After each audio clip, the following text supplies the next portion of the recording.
नमस्कार दोस्तों, मैं हूं रोशन और आप देख रहे हैं जीके एफएस यूट्यूब चैनल। दोस्तों, इस चैनल पे आपको प्रीवियस ईयर पेपर का डिस्कशन किया जाता है और एक बहुत ही महत्वपूर्ण सीरीज स्टार्ट की गई है जीके जीएस के भंडारा के रूप में। तो उसका एक कुल मिलाकर तीसरा लेक्चर है। इससे पहले के लेक्चर आप देखना चाहते हैं तो प्लेलिस्ट में जाइए, डिस्क्रिप्शन में आपको लिंक जरूर मिल जाएगा।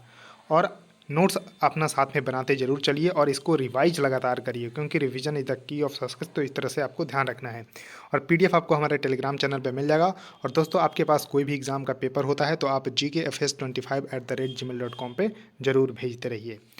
तो देखिए, यहाँ पर 41 नंबर क्वेश्चन आपके सामने डिस्कस किया जा चुका है 2 लेक्चर में। तो 42 नंबर क्वेश्चन है कि the first covid dedicated hospital of India is set up in which city. यानी कि भारत का पहला कोविड-19 समर्पित अस्पताल किस शहर में स्थापित किया गया है? तो मुंबई में स्थापित किया गया है। तो Reliance foundation hospital in collaboration with the Brihan Mumbai municipal corporation, यानी कि बीएमसी और रिलायंस फाउंडेशन के सहयोग से एक 100 बेड जो है 7 हिल हॉस्पिटल के नाम से मुंबई में खोला गया है, जो कि डेडिकेटेड होगा फॉर द कोविड-19 पेशेंट। तो इसको आपको ध्यान रख लेना होगा। अब देखिए, पेपर जो है कहाँ पर पूछे गए हैं तो यह ध्यान रखिएगा। फैक्ट यानी कि fertiliser and chemical Travancore limited में पूछा गया है, जो मैनेजमेंट ट्रेनिंग मैकेनिकल का पेपर हुआ था 21 अगस्त को। तो which of the following is the numerical computing software for the scientist and the mathematician. तो साइंटिस्ट और मैथमेटिशियन के लिए एक न्यूमेरिकल कंप्यूटिंग सॉफ्टवेयर है, उसको मैटलैब बोलते हैं, MATLAB। तो इसको थोड़ा सा ध्यान रख लीजिएगा, इंपॉर्टेंट क्वेश्चन है। तो आंसर बी इसका सही होगा। क्वेश्चन है कि blue Nile river originates in which country. तो एक क्वेश्चन तो ब्लू नाइल रिवर और वाइट नाइल रिवर से इतने बार पूछे गए हैं कि आप जो है इसको ज़रूर याद रखिए। तो देखिए, ब्लू नाइल रिवर यानी कि नील नदी का जो उद्गम है वो किस से होता है? तो इथोपिया देश से होता है। अब देखिए, आपको इसका करेक्ट आंसर बी देखने को मिलेगा, लेकिन आपको मैप में मैं दिखाता हूँ। तो देखिए, ये मैप आपके सामने बहुत ही बेहतरीन मैप है। तो लेक विक्टोरिया आप देख सकते हैं, जो कि 3 देश में आपको ध्यान रखना है, युगांडा, केन्या और तंजानिया। युगांडा, केन्या और तंजानिया के बॉर्डर पे आपको लेक विक्टोरिया है, यहाँ से निकलती है वाइट नाइल रिवर। तो यानी कि वाइट नाइल रिवर निकलती है और इथोपिया देखने को मिल रहा है, यहाँ से लेक तना है। तो लेक तना से ब्लू नाइल रिवर, ये जैसा कि देख पा रहे होंगे, ये वाइट नाइल रिवर है। और यहाँ पर जो सूडान की राजधानी है खार्तूम। तो ये भी क्वेश्चन पूछा गया है कि कौन से जो देश में, यानी कि किस देश की कैपिटल में ब्लू नाइल रिवर और वाइट नाइल रिवर मिलती है? तो सूडान की राजधानी खार्तूम है। तो खार्तूम में ये दोनों मिलती है। ब्लू नाइल रिवर जो कि लेक तना से निकलती है इथोपिया से, जबकि वाइट नाइल रिवर ये आपको लेक विक्टोरिया से निकलती है, जो कि 3 देशों पर स्थित है, युगांडा, केन्या और तंजानिया। यहाँ से जो है खार्तूम मिलती है, खार्तूम में, सूडान की कैपिटल में। और ये फाइनली जो है मेडिटेरेनियन सी में, यानी कि भूमध्य सागर में गिर जाती है। ये नाइल रिवर बन जाती है उसके बाद फिर, और ये आपको ध्यान रखना है कि भूमध्य सागर में गिर जाती है। तो ये आपको इंपॉर्टेंट है, ध्यान रखिएगा। उसके देखिए, यहाँ पर एक खजाना शब्द करके है, state owned investment holding arm है, जो कि किस देश का है? तो मलेशिया का है। तो इसका करेक्ट आंसर बी सही होगा कि खजाना जो है state owned investment holding arm है, जो कि मलेशिया का है। उसका देखिए, नेक्स्ट क्वेश्चन आपके सामने है कि पूर्वांचल एक्सप्रेस वे।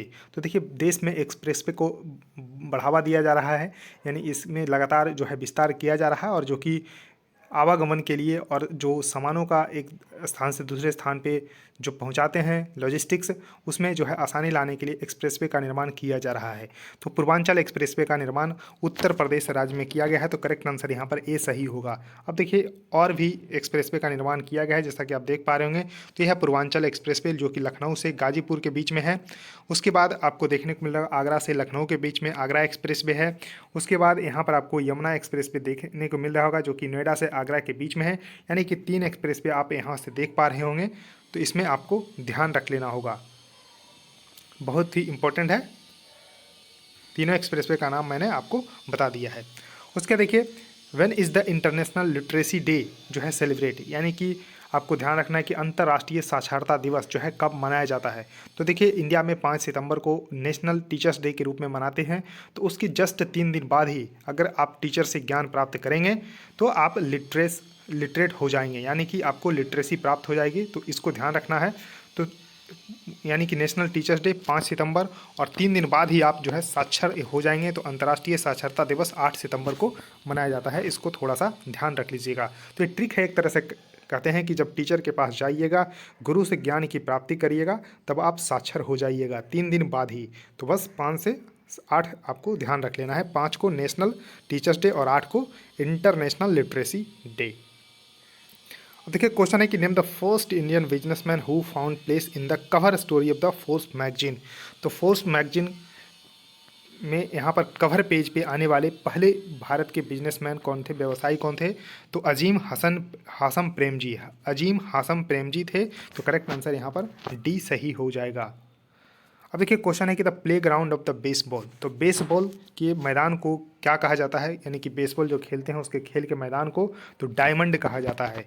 तो देखिए जो टेनिस वगैरह खेलते हैं तो कोर्ट बोलते हैं, क्रिकेट में पिच होता है, तो यहाँ पर आपको बॉक्सिंग में रिंग होता है, तो यहाँ पर आपको डायमंड होता है the play ground of the baseball. Question है कि the study of the drug and their action is known है, यानी कि औषधियों और उनकी क्रियाओं के अध्ययन को फार्माकोलॉजी कहा जाता है। तो फार्माकोलॉजी कहा जाता है, औषधि शास्त्र कहा जाता है, इसको थोड़ा सा ध्यान रख लीजिएगा। स्टडी ऑफ द फोजिल, इसको प्लेएंटोलॉजी कहा जाता है, तो यानी कि जीवाश्मिकी कहा जाता है, ये भी आपको ध्यान रखना होगा। अब देखिए क्वेश्चन है कि when is the national science day, यानी कि राष्ट्रीय विज्ञान दिवस जो है कब मनाया जाता है? तो 28 फरवरी को मनाया जाता है। 28 फरवरी इसका सही आंसर हो जाएगा। अब देखिए नेशनल साइंस डे मनाते क्यों हैं? तो 28 फरवरी को हर साल मनाया जाता है क्योंकि इस दिन जो है रमन इफेक्ट को डिस्कवर किया गया था, जो कि सीवी रमन के द्वारा 28 फरवरी 1928 की, और इनको इस डिस्कवरी के लिए ही जो है 1930 में फिजिक्स का नोबेल पुरस्कार दिया गया। तो ध्यान रखिएगा 28 फरवरी 1928 को सीवी रमन जो है इसी दिन 28 फरवरी को ही डिस्कवर किए थे रमन इफेक्ट को। इस कारण से उनको 1930 में जाकर नोबेल प्राइज़ मिला फिजिक्स के क्षेत्र में। तो 28 फरवरी को इसीलिए जो है नेशनल साइंस डे के रूप में मनाते हैं। अब देखिए क्वेश्चन जो फैक्ट में मैनेजमेंट ट्रेनिंग का केमिकल और इलेक्ट्रिकल के एग्ज़ाम में पूछे गए थे उसको जो है डिस्कस करते हैं।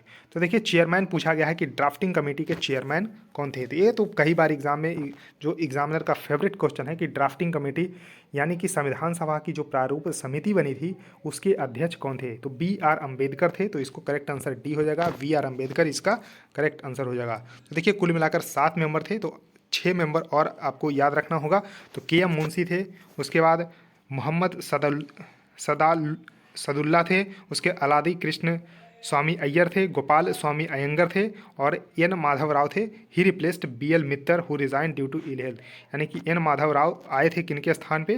तो BL मित्तर के स्थान पे, और T कृष्ण मचारी थे, वो रिप्लेस किए थे DP को। तो इसको थोड़ा सा ध्यान रख लीजिएगा कि 2 लोग रिप्लेस किए थे, N माधव राव जो कि BL मित्तर के स्थान पे आए थे, TT कृष्ण मचारी जो कि DP को रिप्लेस किए थे। तो कुल मिलाकर यहाँ पर 7 मेंबर थे, जिसमें कि संविधान सभा के जो चेयरमैन थे यहाँ की प्रारूप समिति के, वो अंबेडकर जी थे। अब देखिए क्वेश्चन है कि कोविड-19 आपने टर्म सुना होगा, तो इसमें 19 है क्या? तो basically corona virus and the disease causes identify in 2019, यानी कि 2019 में इसकी उत्पत्ति और खोज की गई, पता लगाएगा, तो इस कारण से कोविड-19 रखा गया। अगर 20 में होता तो कोविड-20 हो जाता, तो इसको थोड़ा सा ध्यान रखिएगा। तो the coronavirus and the disease it causes were identify in 2019। Question है कि Corbett tiger reserve is located in which Indian state? तो देखिए इसका करेक्ट आंसर होगा सी, उत्तराखंड। उत्तराखंड इसका करेक्ट आंसर होगा। अब देखिए इसको रामगंगा नेशनल पार्क के रूप में अभी जानते हैं, क्योंकि इसका नाम चेंज हो चुका है, क्योंकि इसके अंदर जो है रामगंगा नदी बहती है। कौन सी नदी बहती है? तो रामगंगा नदी बहती है। तो इस वजह से इसको जिम कॉर्बेट नेशनल पार्क को अब रामगंगा नेशनल पार्क जो है बोलने लगे हैं। और ये रॉयल बंगाल टाइगर के लिए जो है प्रसिद्ध है, रॉयल बंगाल टाइगर के लिए प्रसिद्ध है, और उत्तराखंड में स्थित है जिम कॉर्बेट नेशनल पार्क, और टाइगर रिजर्व भी है, तो इसको ध्यान रखिएगा। अब देखिए नेशनल फ्लैग डे जो है सेलिब्रेट जो है कब किया जाता है? तो 22 जुलाई को। अब देखिए 22 जुलाई को ही क्यों? क्योंकि संविधान सभा के द्वारा 22 जुलाई, ध्यान रखिएगा 22 जुलाई 1947 को जो है झंडा को अपनाया गया था, यानी कि अपना जो फ्लैग है उसको नेशनल फ्लैग के रूप में जो है अपनाया गया। तो इसको थोड़ा सा ध्यान रखिएगा, यानी कि 22 जुलाई 1947 को भारत के संविधान सभा के द्वारा जो है झंडा को अपनाया गया। इस वजह से 22 जुलाई को ही नेशनल फ्लैग डे यानी कि राष्ट्रीय ध्वज के रूप में जो है मनाते हैं। तो 22 जुलाई इसका करेक्ट आंसर ए सही होगा। अब देखिए क्वेश्चन है कि विच of the following stock exchange is called the big board, यानी कि कौन सा जो स्टॉक एक्सचेंज है उसको बिग बोर्ड के नाम से जानते हैं। तो ध्यान रखिएगा, जैसे कि भारत में जो है बम्बई स्टॉक एक्सचेंज है, नेशनल स्टॉक एक्सचेंज है, तो इस तरह से आपको ध्यान रखना होगा कि न्यूयॉर्क जो स्टॉक एक्सचेंज है उसको बिग बोर्ड के नाम से जानते हैं। न्यूयॉर्क का जो स्टॉक एक्सचेंज है उसको बिग बोर्ड के नाम से जानते हैं। अब देखिए एक क्वेश्चन है, बहुत ही इंपॉर्टेंट क्वेश्चन है, कई सालों से न्यूज में रहा है, अटल भूजल योजना। तो अटल भूजल योजना, तो इसमें जो है कौन सा जो है ग्रांट दिया है 450 मिलियन डॉलर का, 450 मिलियन डॉलर का अनुदान किसने दिया है? तो इसको दिया है आपको, यानी कि वैश्विक वित्तीय सहायता दिया है वर्ल्ड बैंक। तो वर्ल्ड बैंक यहाँ पर दिया है, तो इसको ध्यान रखिएगा, आंसर ए बिल्कुल सही होगा। अब देखिए अटल भूजल योजना के बारे में जानना होगा। तो अटल भूजल योजना एक सेंट्रल सेक्टर स्कीम है, यानी कि सेंट्रल सेक्टर यानी कि पूरा पैसा जो है सरकार ही देगी, भारत सरकार, और इसमें कुछ जैसे असिस्टेंट वर्ल्ड बैंक का मिला है, तो इस तरह से आपको ध्यान रखना है। तो मिनिस्ट्री ऑफ जल शक्ति जो है इसको इम्प्लीमेंट कर रही है, तो किस लिए? तो improve ground water management through community participation. तो इसका जो है स्कीम का टोटल आउटले है 6000 करोड़ है, और ये 2021 से लेके 24-25 तक काम करेगी, यानी कि 5 साल तक, तब तक जो है इन न्यूज में रहेगी। तो देखिए लॉन्च ऑफ द अटल भूजल योजना प्रधानमंत्री नरेंद्र मोदी के द्वारा, और इसको फ़ायदा पहुंचाएगी उत्तर प्रदेश, मध्य प्रदेश, राजस्थान, गुजरात, हरियाणा, कर्नाटक और महाराष्ट्र।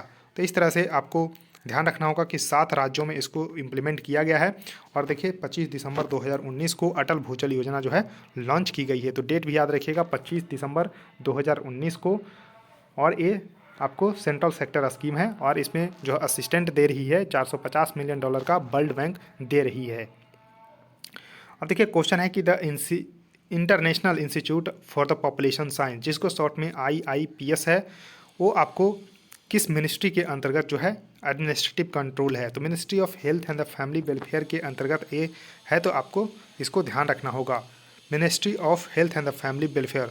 और आपको ध्यान रखना है कि the international institute for the population science कहाँ है? तो मुंबई में स्थित है, मुंबई में स्थित है, इसको ध्यान रख लीजिएगा। अब देखिए क्वेश्चन है कि एक अभी बहुत ही चर्चा में रहा है, जो कि चीता जो है रिलोकेट किया गया है भारत में नामीबिया देश से कूनो नेशनल पार्क के मध्य प्रदेश में। तो कुल मिलाकर 8 चीता जो है लाया गया है, 8 चीता लाया गया है। कहाँ से? तो अफ्रीका के नामीबिया देश से 8 चीता लाया गया है, जो कि मध्य प्रदेश के कूनो नेशनल पार्क में रखा गया है। और 17 सितंबर को ध्यान रखिएगा, प्रधानमंत्री नरेंद्र मोदी के जो बर्थडे था उसी अवसर पे जो है वहाँ पर जो है प्रधानमंत्री मोदी के द्वारा ही इसको प्रोजेक्ट को जो है एक तरह से कहे फॉर्मल तरीके से लॉन्च किया गया। तो भारत में 8 चीता तो ला दिया गया है, जिसमें कि 3 जो है नर है और 5 मादा है, ये भी आपको ध्यान रखना है, यानी कि आपको 8 चीता आपको ध्यान रखना है। तो इसमें पूछा गया है कि नेशनल टाइगर कंजर्वेशन अथॉरिटी और किसके साथ जो है मिलकर मेमोरेंडम ऑफ अंडरस्टैंडिंग पे साइन किया है PSU के साथ? तो इंडियन वाइल्ड कॉरपोरेशन यानी कि IOC के साथ जो मिलकर चीता को जो है लाने में जो है मदद की गई है। तो ध्यान रखिएगा, इंपॉर्टेंट है। अब देखिए NTCA यानी कि नेशनल टाइगर कंजर्वेशन अथॉरिटी के बारे में जानिए। तो इसको जो है इस्टेब्लिश किया गया दिसंबर 2005 में, दिसंबर 2005 में जो है इसको बनाया गया। तो recommendation of the task force constituted by the prime minister of India for the recognised management of the tiger, project tiger and the many tiger reserves in India. तो प्रोजेक्ट टाइगर कब शुरू किया गया? तो 1973 में शुरू किया गया था। तो इस तरह से आपको ध्यान रखना है। तो दोस्तों इस वीडियो में इतना ही रखता हूं। तो इसी तरह से ये GK GS का भंडारा का सीरीज लगातार चलता रहेगा। इसमें कितने क्वेश्चन करवाए जाएंगे इसका कोई लिमिट नहीं है, यानी कि ये लिमिटलेस है। तो बस आपको जो है इस वीडियो को सपोर्ट करना है, यानी कि ज़्यादा से ज़्यादा लाइक करना है, प्यार देना है, यानी कि शेयर भी करना है, चैनल को भी सब्सक्राइब करना है। सो थैंक यू दोस्तों, इस वीडियो में इतना ही, धन्यवाद।